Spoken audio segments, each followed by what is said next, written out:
Hi friends, welcome back to home dry tech.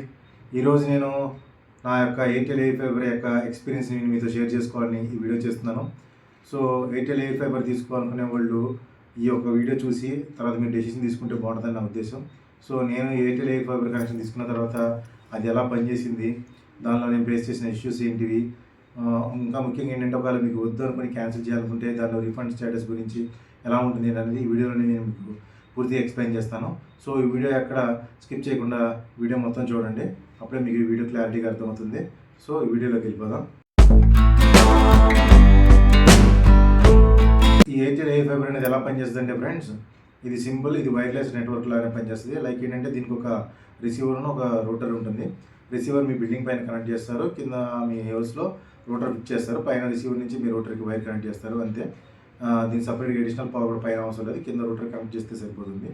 ఇది ఎలా పనిచేస్తుందంటే మన మొబైల్ టవర్ దగ్గర నుంచి సిగ్నల్స్ 5G 4G సిగ్నల్స్ ద్వారా మనకి ఇది వర్క్ చేస్తుంది. దీని డివైస్ సెటప్ కనెక్షన్ ఎలా ఉంటుందో ఇప్పుడు మీకు పక్కన ఫొటోస్లో మీకు చూపిస్తాను. ఇంతే సింపుల్గా ఉంటుంది. ఇక్కడ రూటర్ ఒకటి ఉంటుంది, పైన సిగ్నల్ టవర్ ఒకటి ఉంటుంది, రిసీవర్ దాని నుంచి సిగ్నల్ తీసుకుని మనకి ఇది పనిచేస్తుంది. యాక్చువల్గా నేను తీసుకున్న ప్లాన్ ఏంటంటే 499 ప్లాన్ ఫ్రెండ్స్. ఇది 4 మంత్స్కి తీసుకున్నాను నేను. 2355 రూపీస్, అంటే అప్రాక్సిమేట్గా 2400 రూపాయలు నేను పే చేశాను. సో మనకి ఈ ప్లాన్ వచ్చేప్పటికి 499 ప్లాన్ ఫ్రెండ్స్. మీకు తెలిసిందే బేసిక్ ప్లాను, అంటే 40 MBPS స్పీడ్ వస్తుంది. యాక్చువల్గా స్పీడ్ ప్లాన్ ప్రకారం స్పీడ్ ఎంత అంటే 40 MBPS download speed, upload speed friends. And ఇంకో ముఖ్యమైన విషయం ఏంటంటే ఫ్రెండ్, ఇది 1 మంత్కి లిమిటెడ్. లైక్ ఏంటంటే 1000 GB వరకే వస్తుంది, అంతకన్నా ఎక్కువ ఉండదు. 1000 GB కన్నా ఎక్కువ మీరు యూజ్ చేస్తే కనుక మళ్ళీ స్పీడ్ అనేది తగ్గిపోతుంది. నేను ఎక్స్పెక్ట్ చేసింది ఏంటంటే 40 MBPS స్పీడు, బట్ నేను రీచింది ఎంత అనేది పక్కన మీకు స్క్రీన్ షాట్ చేస్తాను, చూడొచ్చు. యాక్చువల్ నేను కంటిన్యూగా 2 టైమ్స్ చూశాను, ఒకసారి కూడా దీని స్పీడ్ అనేది కంటిన్యూగా లేదు ఫ్రెండ్స్. నేను ఇన్స్టాల్ చేసిన రోజున నేను ఆగస్ట్ 10th ఇన్స్టాలేషన్ చేశాను ఫ్రెండ్స్. నాకు అది నేను ఆగస్ట్ 9th నేను పేమెంట్ చేస్తే ఆగస్ట్ 10th ఇన్స్టాలేషన్ చేశారు. పర్లేదు, 24 hours లోపలే నాకు ఇన్స్టాలేషన్ చేశారు. బట్ నాకు ఇన్స్టాలేషన్ చేసినప్పటి నుంచి ఒక్కసారి కూడా స్పీడ్ అనేది 40 MBPS రాలేదు ఫ్రెండ్స్, ఒక్కసారి కూడా రాలేదు. అది కాక నా స్పీడ్ మీకు నాకు స్క్రీన్ షాట్ చూపించాను కదా, ఒక్కసారి కూడా ఒకవేళ 10 MBPS స్పీడ్ వచ్చినా కూడా కాన్స్టెంట్ స్పీడ్ లేదు, సరిగ్గా అయితే రాలేదు. వాళ్ళు కూడా ఇన్స్టాలేషన్ చేసిన పర్సన్ కూడా నాకు చెప్పింది ఏంటంటే స్పీడ్ ఇలాగే ఉంటుంది సార్, మీకు కంటిన్యూగా ఒకటే స్పీడ్ ఉండదని చెప్పారు. ఇమీడియట్గా నేను కంప్లైంట్ చేశాను. వాళ్ళు వస్తానని చెప్పి 1 వీక్ వరకు కూడా రాలేదు. సో తర్వాత నేను ఆగస్ట్ 16th క్యాన్సిలేషన్ రిక్వెస్ట్ పెట్టాను ఫ్రెండ్స్. ఇక్కడ ఆగస్ట్ 16th క్యాన్సిలేషన్ రిక్వెస్ట్ అంటే నేను ఫస్ట్ రోజు ఇన్స్టాలేషన్ రోజునే నాకు వద్దు స్పీడ్ రానప్పుడు అని క్యాన్సిల్ చేస్తే, లేదు సార్ మేము చేస్తాం, మీకు స్పీడ్ వస్తుందని చెప్పి 1 వీక్ టైం వేస్ట్ చేశారు నాకు. బట్ అయినా స్పీడ్ రాలేదు. సో ఇమీడియట్గా నేను 16th ఫోర్స్గా చెప్పాను. సో తర్వాత వాళ్ళు రిక్వెస్ట్ తీసుకున్నారు August 16th cancellation request. But ఎంతవరకు నాకు ప్రాపర్గా క్యాన్సిలేషన్ కూడా జరగలేదు. అంటే క్యాన్సిలేషన్ రిక్వెస్ట్ తీసుకున్నారు, క్యాన్సిలేషన్ అయింది, నా అకౌంట్ కూడా ఆఫ్ చేశారు. ఈరోజు ఎంత డేట్ అంటే ఈ వీడియో రికార్డ్ చేసే టైంకి ఈరోజు డేట్ వచ్చేసి ఆగస్ట్ 31st ఫ్రెండ్స్. ఈ రోజు వరకు కూడా నా రూటర్ వచ్చి ఇంకా తీసుకెళ్ళలేదు. వాళ్ళకి కాల్ చేస్తే వాళ్ళు చెప్పింది ఏంటంటే, ఇక్కడ మీరు ముఖ్యంగా గుర్తుపెట్టుకోవాల్సింది ఏంటంటే 45 days పడుతుందని చెప్పారు. మనం క్యాన్సిలేషన్ రిక్వెస్ట్ ఇచ్చిన కాడి నుంచి వాళ్ళు రూటర్ తీసుకెళ్ళి మనకి రిఫండ్ రావడానికి 45 days పడుతుందన్నారు. ఇది ముఖ్యంగా మీరు తెలుసుకోవాలి ఫ్రెండ్స్. ఎందుకంటే మనం ఒక ప్లాన్ తీసుకునేటప్పుడు ముందుగా అడ్వాన్స్ పే చేస్తేనే వాళ్ళు వచ్చి ఇన్స్టాలేషన్ చేస్తారు ఫ్రెండ్స్. అడ్వాన్స్ అంటే మనం తీసుకున్న ప్లాన్లో 20% 30% కాదు ఫ్రెండ్స్. 3 months ప్లాన్ తీసుకుంటే 3 months అమౌంట్ మొత్తం మనం ముందుగానే పే చేయాలి విత్ GST ఫ్రెండ్స్. మీరు అది గుర్తుపెట్టుకోవాలి. మొత్తం పే చేసిన తర్వాతే వాళ్ళు వచ్చి ఇన్స్టాలేషన్ ప్రాసెస్ అనేది జరుగుతుంది. ఇంకొకటి ముఖ్యమైన విషయం ఏంటంటే, దీనిలో మెయిన్ ప్రాబ్లం ఏంటంటే, మీరు ఇన్స్టాలేషన్ కోసం రిక్వెస్ట్ పెడితే, కొత్త ప్లాన్ కోసం వెళ్తే వాళ్ళు సేల్స్ ఎగ్జిక్యూటివ్స్ కాల్ చేస్తారు. మీకు కాల్ చేసిన తర్వాత మీ ప్లాన్ గురించి ఎక్స్ప్లెయిన్ చేస్తారు, పేమెంట్ చేయమని చెప్పి మీ ఫోన్ నెంబరు డీటెయిల్స్ అన్నీ తీసుకొని అకౌంట్ క్రియేట్ చేసి మిమ్మల్ని పేమెంట్ చేయమంటారు. వాళ్ళ పేమెంట్ లింక్ వస్తుంది, మీరు ఎయిర్టెల్ థ్యాంక్స్ యాప్ ద్వారా పేమెంట్ చేస్తారు. మీరు రిక్వెస్ట్ కోసం పెడితే ఫ్రెండ్స్ సేల్స్ టీమ్ మీకు కాల్ చేస్తారు. సేల్స్ టీమ్ కాల్ చేయగానే మీకు మీ డీటెయిల్స్ అడుగుతారు. లైక్ మీ అడ్రస్ డీటెయిల్స్ అన్నీ అడిగి మీకు మీ లొకేషన్లో కనెక్షన్ ఉందా లేదా చెక్ చేస్తారు. ఉన్న తర్వాత వాళ్ళు ఏం చేస్తారంటే మీకు పేమెంట్ లింక్ పంపిస్తారు. అది ఎయిర్టెల్ థ్యాంక్స్ యాప్ ద్వారా మీరు పేమెంట్ చేస్తారు. పేమెంట్ చేసిన తర్వాత వాళ్ళు ఏం చెప్తారంటే, మీకు మా టీంకి గెట్ బ్యాక్ అవుతారు సార్, మీకు ఎక్కడ కనెక్షన్ కావాలి ఎప్పుడు కావాలనేది వాళ్ళు కాల్ చేసి మీరు రిక్వెస్ట్ చేస్తూ ఉంటారు. ఈ టైంలో కనుక ఒకవేళ వాళ్ళు రెస్పాండ్ అవ్వలేదంటే మీరు కస్టమర్ కేర్కి కాల్ చేయడానికి ఆప్షనే ఉండదు ఫ్రెండ్స్. ఎందుకంటే వాళ్ళు వచ్చి కనెక్షన్ ఇచ్చేంతవరకు మీరు దానిలో ఎయిర్టెల్ థ్యాంక్స్ యాప్లో మీరు చేసిన దానికి రిక్వెస్ట్ చూసుకోవడం తప్ప ఎయిర్టెల్ కస్టమర్ కేర్కి మాట్లాడడానికి ఆప్షన్ ఉండదు.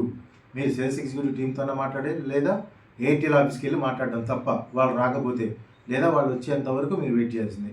ఇది ఒక మేజర్ ఇష్యూ నేను నోటీస్ చేశాను. యాక్చువల్గా మనం ఎప్పుడైతే రిక్వెస్ట్ పెడతామో ఇమీడియట్గా మన డీటెయిల్స్ అనేది కస్టమర్ కేర్ దగ్గర ఉండాలి.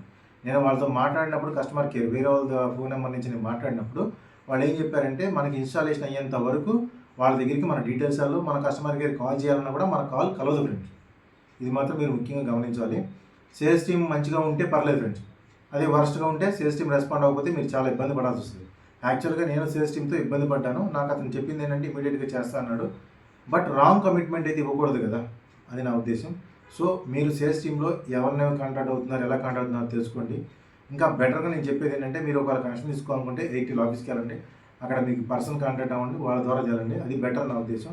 మీకు ముక్కు మొహం తెలియకుండా ఎవరైనా ఎయిర్టెల్ ఆఫీస్ నుంచి కాల్ చేసాము పే చేయండి అంటే వాళ్ళు ఎయిర్టెల్ ఆఫీస్ నుంచి కాల్ చేస్తారు. బట్ నెక్స్ట్ మీరు కాల్ చేస్తే వాళ్ళు రెస్పాండ్ అవ్వరు, లేట్ అయినా ఏమైనా. సో అప్పుడు మీరు ఎవరి దగ్గరికి వెళ్ళాలి, మళ్ళీ ఎయిర్టెల్ ఆఫీస్కి వెళ్తే మీరు ఎవరిని కాంటాక్ట్ అయ్యారు ఇలా అని చాలా టైం వేస్ట్ అవుతుంది. సో ఇది నా రిక్వెస్ట్. సో ఇలాంటివన్నీ నేను ఫేస్ చేశాను. ఫేస్ చేసి కనెక్షన్ తీసుకున్న తర్వాత కూడా నేను చాలా స్ట్రగుల్ అయ్యాను నెట్వర్క్ కోసం. స్పీడ్ రాదు, స్టేబుల్ రాదు. సో మీరు ఎయిర్టెల్ ఎయిర్ ఫైబర్ కనెక్షన్ కనుక తీసుకోవాలనుకుంటే మాత్రం నా సజెషన్ ఏంటంటే అది కాకుండా నార్మల్ ఫైబర్ కనెక్షన్ తీసుకోండి. ఇంకోటి, మీ దగ్గర ఎయిర్టెల్ ఫైబర్ కనెక్షన్ లేదు, జియో ఫైబర్ కనెక్షన్ లేదు. సో ఆల్టర్నేట్గా ఏం చేస్తారంటే ఎయిర్టెల్ ఎయిర్ ఫైబర్ కానీ జియో ఎయిర్ ఫైబర్ కానీ తీసుకుంటారు. ఆ టైంలో మీరు ఒకసారి లోకల్ నెట్వర్క్స్ ఏమున్నాయేమో ట్రై చేయండి. మీ దగ్గర లోకల్ నెట్వర్క్ ఉంటే కనుక అది బెటర్, ఎందుకంటే ఎయిర్ ఫైబర్ కన్నా వైర్డ్ ఫైబర్ బెటర్. ఇంకా రెండు ఆప్షన్ లేనప్పుడు ఎయిర్టెల్ ఎయిర్ ఫైబర్ కానీ జియో ఎయిర్ ఫైబర్ కానీ వాడచ్చు. బట్ మీరు ఒకటే గుర్తుపెట్టుకోవాలి, మీకు కావాల్సిన ఇచ్చిన ప్లాన్ ప్రకారం స్పీడ్ రాదు, మళ్ళీ స్టేబుల్ నెట్వర్క్ అయితే రాదు.